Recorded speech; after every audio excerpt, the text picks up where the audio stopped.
Well,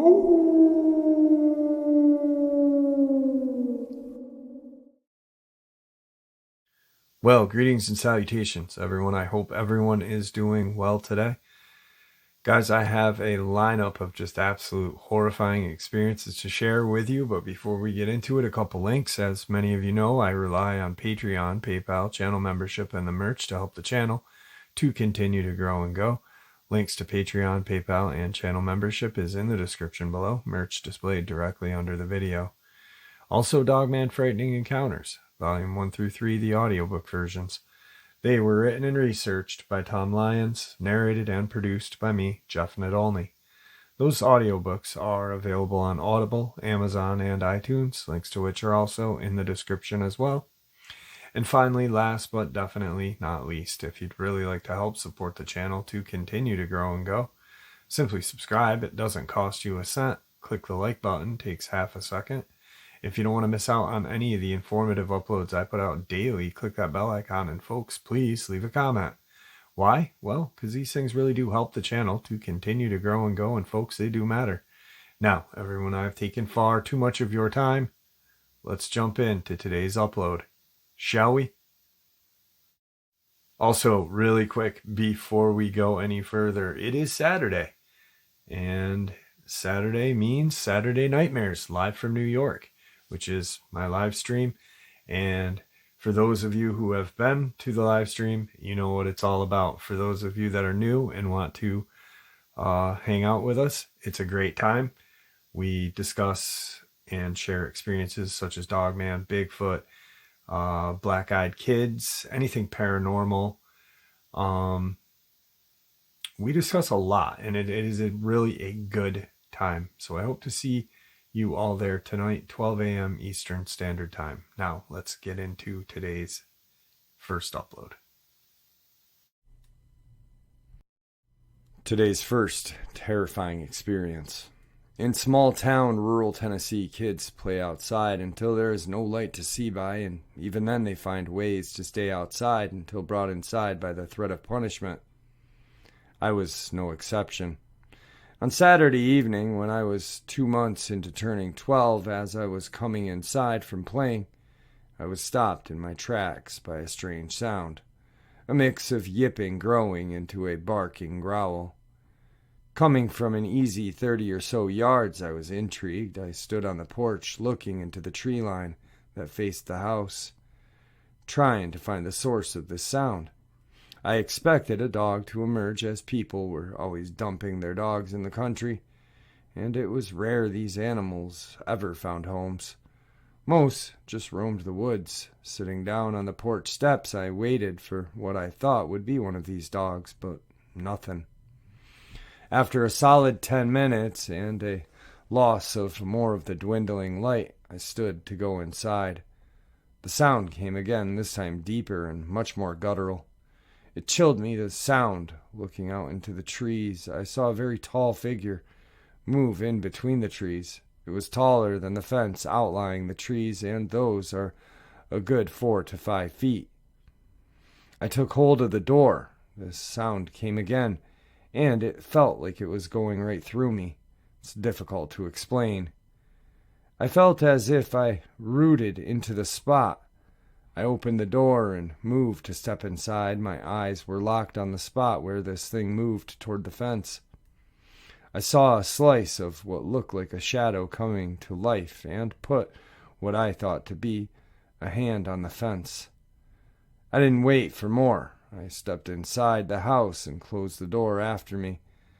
I've never spoken of this to another person before now, although I've never doubted what I saw. I never had a name for it. I saw no real features other than vague outline of what prompted me to share this were the details of that outline. It had arms of impossible length, 2 ears on the side of its head that were long and slender. Its upper torso was broad along the shoulders and tapered down. I couldn't see the legs for the fence, nor its feet. I had never heard the term Dogman until about a month ago. I haven't been 12 for several long years now, but I know that's what I saw in that tree line. Today's second terrifying experience. This experience is not mine, but it is my uncle's. My uncle lives in West Virginia, one of the more remote states in the eastern United States. While his main house is in town, he also has a small cabin up on Spruce Knob, where he and my aunt would go during the summers. This cabin's very remote and accessed only by jeep trails, and it's not connected to the electrical grid. So my aunt and uncle decided to take advantage of a 3-day weekend sometime in the late 80s and headed out to the cabin for some fly fishing and relaxation in the woods. When they arrived, my aunt went out to sketch some while my uncle unpacked and built a fire in the fireplace, as it was already getting dark. As night began to fall, my uncle noted how unusually quiet the woods were. He's been camping, canoeing, backpacking all over the world, and he still says that this is the quietest he has ever heard the woods. He and my aunt packed everything up and went to bed late, sometime around midnight. My uncle awoke to a strange thumping and scratching noise coming from outside. He thought it was probably a bear or coyotes trying to get at the dog. He grabbed his .444 Marlin to go and deal with it as he pulled the gun from out the case. The door outside swung open, and a large, hairy, vaguely humanoid shape appeared silhouetted in the moonlight. He said he never really quite got a good look at it, but the one thing he remembers is the overpowering smell, a stench of decay, and 2 glowing reddish, yellowish eyes. He quickly emptied the .444, and, well, he didn't get a kill shot. He did scratch the beast's arms, which caused it to run squealing into the woods. He and my aunt immediately grabbed their things, got in their Bronco, and hightailed it out of there. Whatever my uncle saw never really bothered them again, and when he returned in the morning with more people and firepower, he found little evidence of an intrusion except for a single strange clawed footprint on the front of the cabin and claw marks on the door. I don't know whether to believe my uncle or not, as he's known for telling tall tales. However, unlike his other stories, he was completely serious when he told this one, and my aunt backed him up. This experience has always deeply disturbed me, as I as well spent a lot of time in the woods. I'll be making a trip up to the cabin this summer, and maybe I'll get a chance to see that strange beast as well. Today's third terrifying experience. Little timeline, this was around 2015, really not sure the month, but it was around 11 p.m. I was driving from my dad's house to my mom's. My dad has about 75 acres of really spooky land where I've experienced some paranormal things. Anyway, I was driving, and I had just started down the long driveway when I felt like I was being watched. Not cool, but it happens more often than you would believe. I'm nearing the highway when I see a dark shape at the edge of the woods. Oh well, probably a deer, and I shake it off. We have tons of wildlife in the area, from deer to panthers to the occasional bear, and then it starts chasing me. Keep in mind, please, that this crap is practically normal in my mind. I've had lots of weird stuff happen, and it's not like it was barreling at me. It just moved after my car, staying at the edge of the woods. So, I keep my pace, I turn onto the highway, and speed up to 50 or so. I keep noticing something in my peripheral, though, so I slow down and start looking for what it could be. A few yards behind me, I see this huge dog. I've grown up with large dogs. My aunt had a St. Bernard growing up, and I've had various other large dogs. This thing was literally the size of my car. I know I've mentioned bears before, but bears don't chase cars. And we only have black bears, which are like the most docile kind. Okay, now I'm freaking out. I gun it, releasing a long stream of curses and telling my car to get over it. It was a poorly kept 95 Honda Accord. I had tons of trouble with it dying on me, so any time I had pushed it, I made sure to speak kindly to it, I didn't care at this point. I was simply trying not to die. I seemingly can't shake it for too long, so in an act of bravery, really stupid, I pull over in a church parking lot, thinking maybe it's some sort of hell beast and it won't come into the light or onto church land. No, I was wrong. I stopped and get my phone out to call my boyfriend. In that span of time, it catches up and jumps onto the car. I can see, feel, and hear the metal popping and creaking. I see drool splatter onto my windshield. I scream, dropping my phone.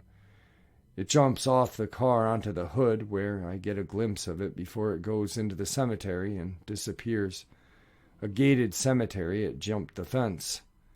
It's definitely a dog, built like a Rottweiler pit mix, but darker and larger. Solid black with paws the size of dinner plates. It had a huge head, almost the size of my car window.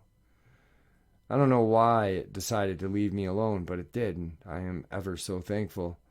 I called my boyfriend, crying. He calmed me down and listened, and told me that when I got home I should take pictures. I did, or at least I tried.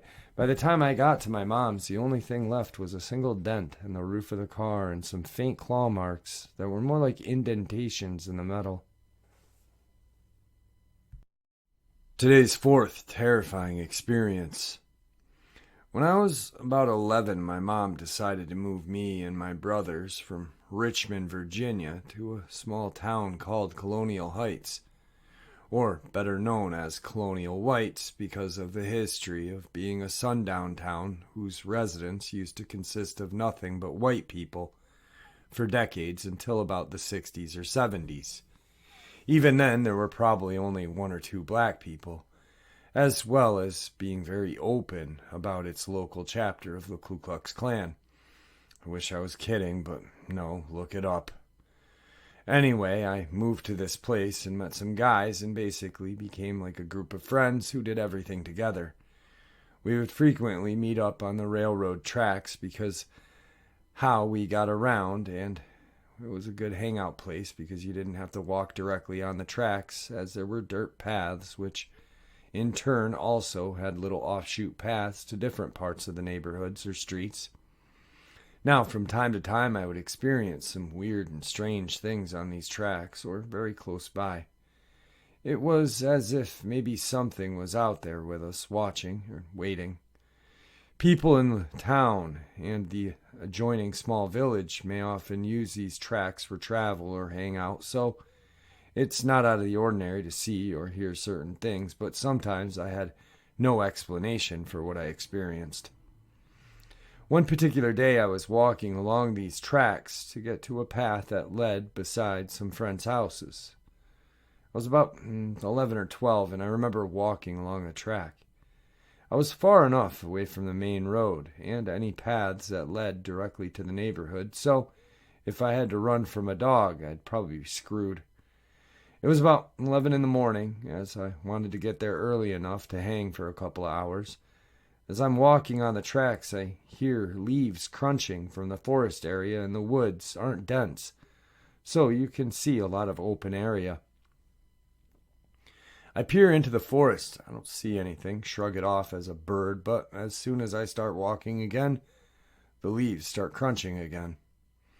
So I overthink and look down and see if I'm stepping on leaves that are in the tracks, and to my surprise, there's no leaves, just rocks, metal, and wood. And believe me, that's a whole different sound when you're walking. I stop and start again, and so does the leaves crunching from the forest area on my left, which is also the path that's a ways up ahead that leads to my friend's house is located on. So I say screw it and take off. As I'm running and thinking in my head that it's probably nothing, I'm tripping until out of the corner of my eye I can see leaves in the forest area moving. My brain automatically said, hey man, even though you can clearly didn't see anything, just imagine it's a dog. Newsflash, it wasn't a dog. I don't know what it was. Now that I'm thinking about it, it reminds me of a scene in Evil Dead where the camera is rushing through the forest. As I get closer to the path I have to take, I'm scared for my life because, as I said earlier, there wasn't nothing there, but there was something moving, and it was moving fast. Finally, I get to the path, and I turn into it, and as I ran, I could hear whatever it was behind me, almost taunting me, like it had power to take me at any moment, but it didn't. It was toying with me. I get about where the house is located to right on the path I'm taking. As I get closer, I hear it move back into the forest and move a bit away.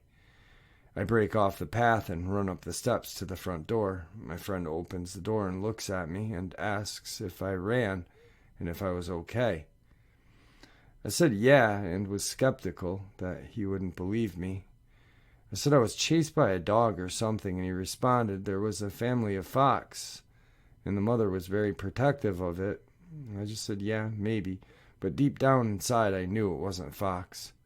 I've seen those fox he was talking about before, and what I saw or didn't see was not that. Whatever it was didn't want me that day. I was new to the area, and it was its territory, and it wanted me to be aware, I believe. It sounds crazy until you learn about the town's history. Today's fifth terrifying experience. Let me preface by explaining a little bit about myself. I've always been kind of a night owl, and my current profession actually entails me being up all night, so the dark really doesn't bother me. I've pretty excellent night vision. I don't panic. I'm a medical professional and a bit of an outdoorsman. I'm a big guy, 6'2", 260, biology nerd. My first experience I had was on October 22nd, 2005, on a stretch of back road in the Mojave Desert, in the vicinity of Joshua Tree in Yucca Valley, California. It was the third or so day of quail season. I was all tagged up and ready to go hunting. I had a little Jack Russell Terrier named Gus that a friend of mine let me borrow for the day since I couldn't own dogs or cats. Allergic as all hell, I drove out, parked my Jeep on a turnout at the dirt road intersection. There are a zillion dirt roads out there, and some of the bigger ones actually have stop signs at the intersection. It was a good day and getting a little late, but I hadn't hit my bag limit yet. I decided that I would stay out a bit past sundown to try and bag the last few birds on my permit. I was dressed pretty warmly, and Gus didn't seem to mind, so away we went. By the time I hit my bag limit, the sun had been down over the horizon for about an hour. Getting back to the road was easy enough, and following it back to the Jeep was as well. Around the time full twilight set in, I came to an intersection with a stop sign on both directions, and I was getting my bearings when Gus froze mid-trot and immediately started growling with his hackles up. He was a pretty chill dog, so watching him go from happy little derp to DEFCON 1 so fast was alarming on its own. I scanned the area to see what he might be upset about, because my first guess was javelina, or wild pigs, and all I had was a shotgun loaded with bird rounds. As I said, these were dirt roads. Each road is roughly the same width as an average two-lane city street. On the corner opposite the one we were on, I spotted a creature moving with the same general gait as a rooster, but without bobbing its head. What initially cued me in that it wasn't a chicken was simple fact that from the head to foot it must have been close to 3 feet. Based on body mass, I'd say somewhere between 40 to 50 pounds. I tied Gus's leash to my belt so he wouldn't bolt after it and waited for it to wander off. It loitered on the corner for a minute, and then without making so much as a flutter, it made a roughly 9-foot standing leap from the ground to the perch atop of the stop sign. Definitely not a chicken. At this point, I decided it was prudent to be armed, so I popped 2 fresh shells in my shotgun and held it at the ready. When I looked back up, I saw its eyes. The 2 things that immediately sprang to my mind, this is where biology geek comes in, were that 1, they were forward-facing, meaning this animal was likely predatory, and 2, they were proportionally enormous, meaning it was likely fully nocturnal. I realized that a 3-foot tall predatory nocturnal 40-pound animal that can make a 9-foot standing leap was now regarding me at a high perch, albeit from roughly 40 feet away, and that I was in a bad position. I leveled my shotgun and loaded both barrels at it.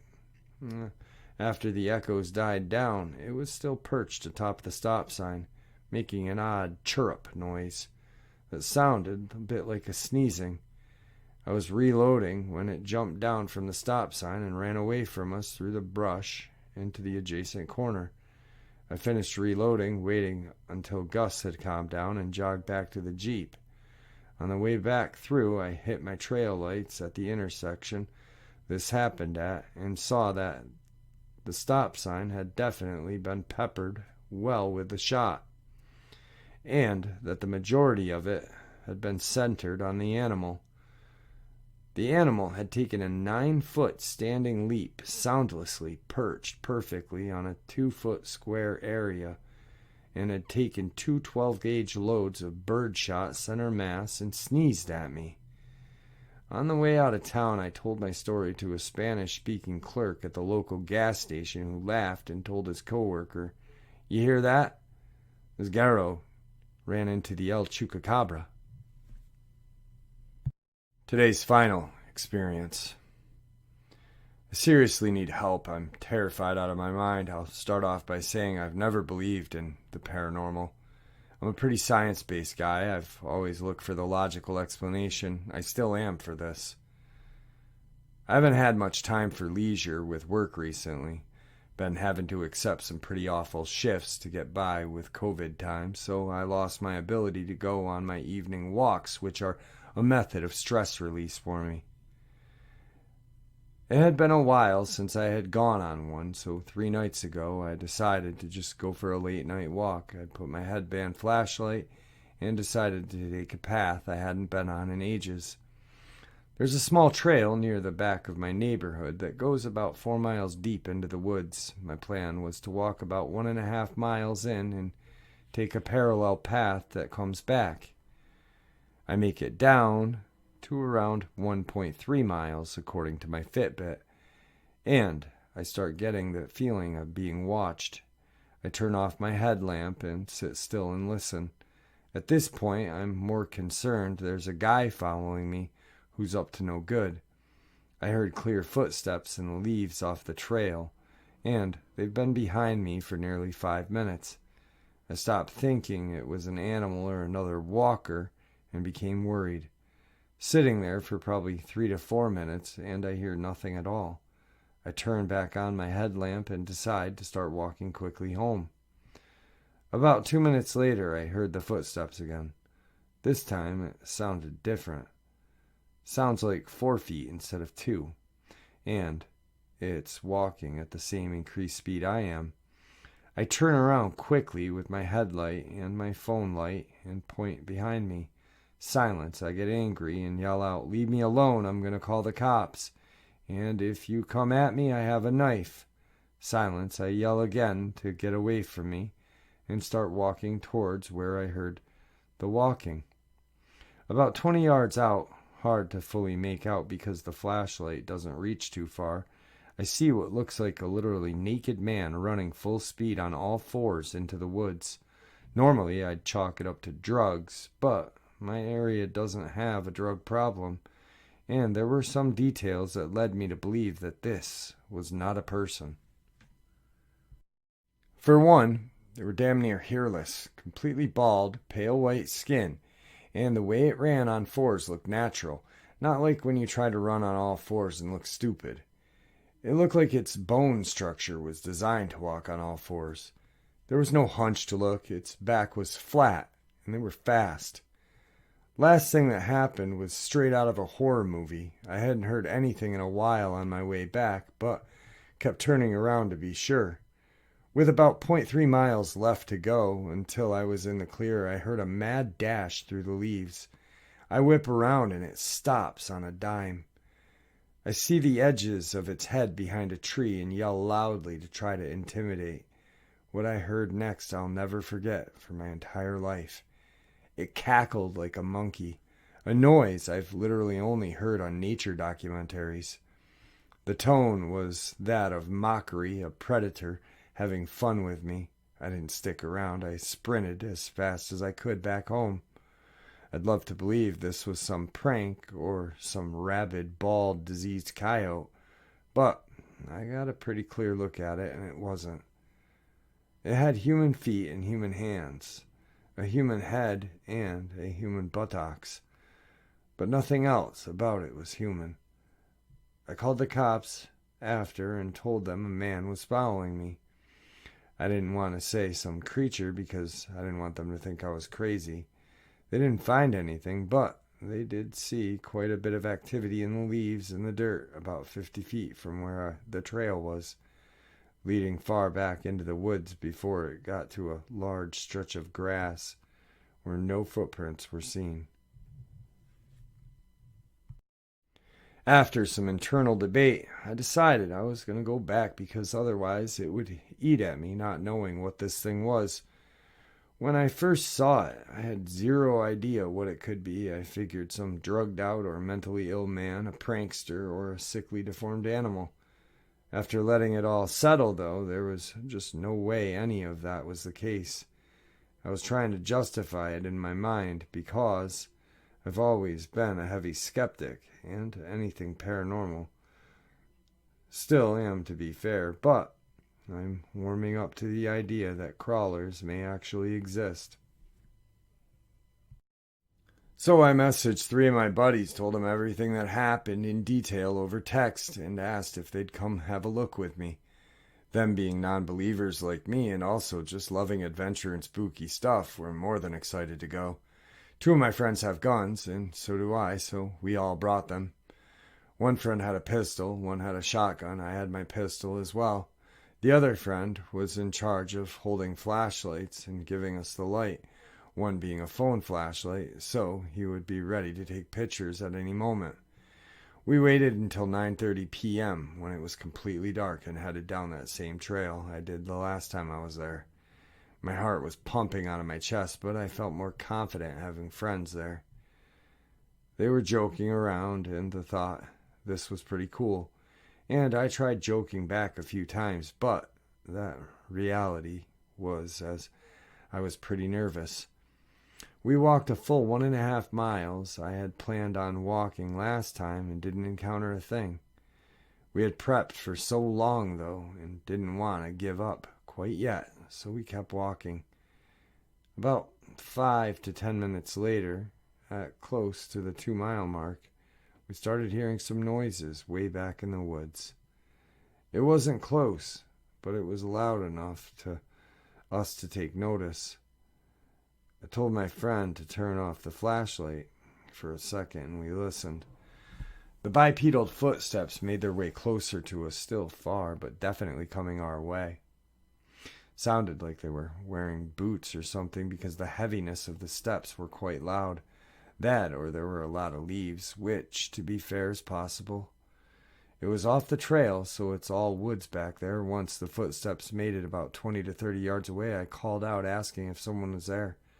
Footsteps stopped only for a brief second. A second later, the bipedal footsteps turned to what sounded like something sprinting on all fours. My friend immediately turned the flashlights on, but there was nothing visible through the dense forest. At the beginning of the trail, the forest is pretty clear, but further back it gets a lot more dense, so it's hard to tell. Once he turned on the light, the footsteps stopped as well. None of us were talking. Paranormal believer or not, hearing that will scare the crap out of you. My friend unholstered his pistol and kept it by his side. He looked at me, and I could see that he was not having a good time anymore. My friend holding the camera was visibly shaking and was darting his glance between all of us. Third friend, shortly after, yelled into the woods, "I see you! Come out, stop messing with us. We have guns and we'll shoot. I don't want to hurt you over some dumb joke. Come on now." We hear the sound again I mentioned before, that cackle. This time it was more of a yell, shriek, aggravated noise. I don't know what to compare it to, I just know it gave me goosebumps. My friend immediately shot his gun into the woods, causing my ears to ring horribly due to me being right next to him. I couldn't hear crap, but I noticed that his gaze went from one spot that we heard the footsteps from over to the right of that spot, about 90 degrees. I followed his gaze for about half a second and caught a glimpse of it again, a tall, human-like thing running on all fours behind the tree.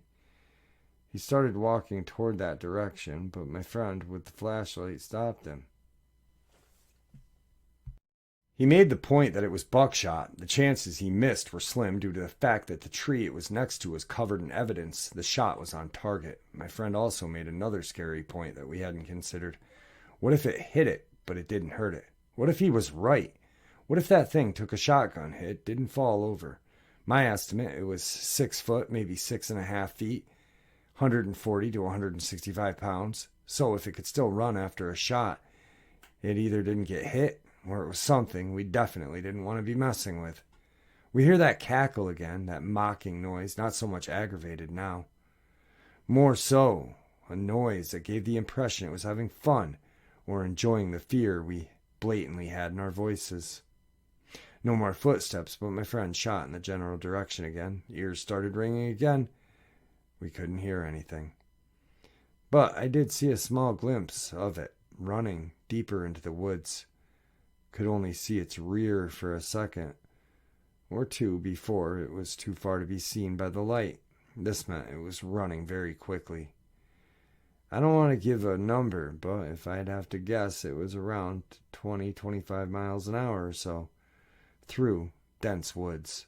Nothing a human could do on all fours, and that's for damn sure.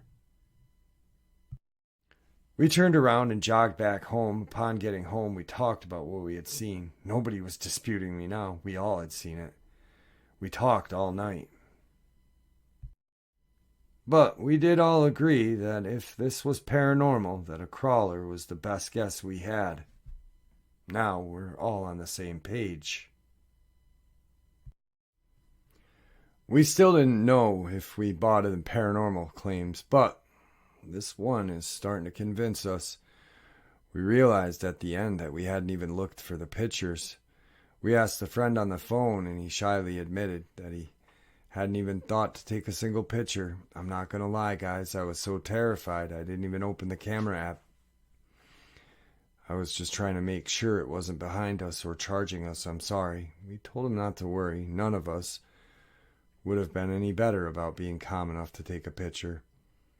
I never saw its face, though, but the friend who took the shot swears it didn't have one, or at least no eyes. He couldn't see if it had a mouth, but it was around a third out from behind the tree, and from his angle he saw it was blank from the nose area up, or if it did have eyes, it was too black to be noticed. We all decided we were going to go back. We'll be more prepared next time. We'll do some more research. We'll have a camera strapped to us, always recording. We know what to expect, so we'll be more calm.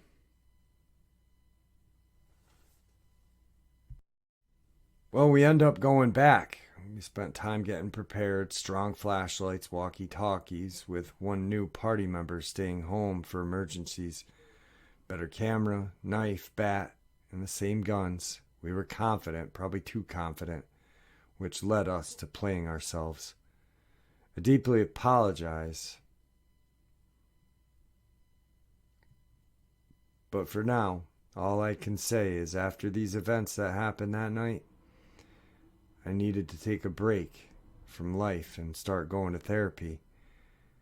I've met with a therapist a few times, and it's significantly helping me to process all the new data that's flooding in my head. If I'm to be honest, I think she thinks I'm full of crap, but I generally can't blame her. She does a great job at listening and offering real advice, even if she thinks I'm schizophrenic or delusional. The only reason she hasn't started trying to recommend me to a specialist is due to my friends coming along with me one time, where she heard all of us share that story. I promise eventually I'll share the events that transpired that night, but I generally have been on the brink of a mental breakdown for quite some time. In summary, though, I'll give you an idea of what I'm processing. We did see it, up close in fact. The things that happened while in its presence have haunted my nightmares and plagued my mind during the days. One friend was injured fairly badly and needed medical attention, not on the verge of death or anything, but he did not look good. He's okay and has since recovered very well, but mentally he's probably worse off than me. Understandably so. Since all of this, my friends and I are now diagnosed with severe PTSD. Alright, folks, I hope you all enjoyed this upload as much as I enjoyed sharing it with you. That last one was just, I feel like there is more than half the people that have these experiences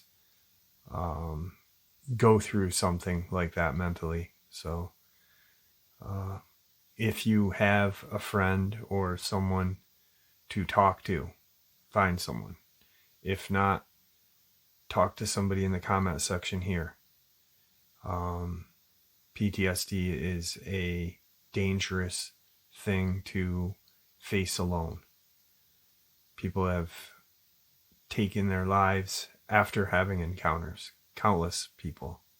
So please, if you are stressed out, depressed, or whatever after having one of these encounters, and you don't have anyone that you can turn to, the comment section is full of great people that have had encounters and that are willing to accept you without judgment. You can also email me, which my email is in the description as well. With that being said, thank you for supporting the channel. Your support is what makes the channel continue to grow and go and what makes it special. Please stay safe, happy, healthy, and ever vigilant, keeping an eye on our children, our pets, our family, and friends. These creatures are real. They're out there. They're dangerous. Share this information with the people you love and care about, and it may just help save their lives someday. Until next time, never stop asking questions. Never stop searching for answers. God bless.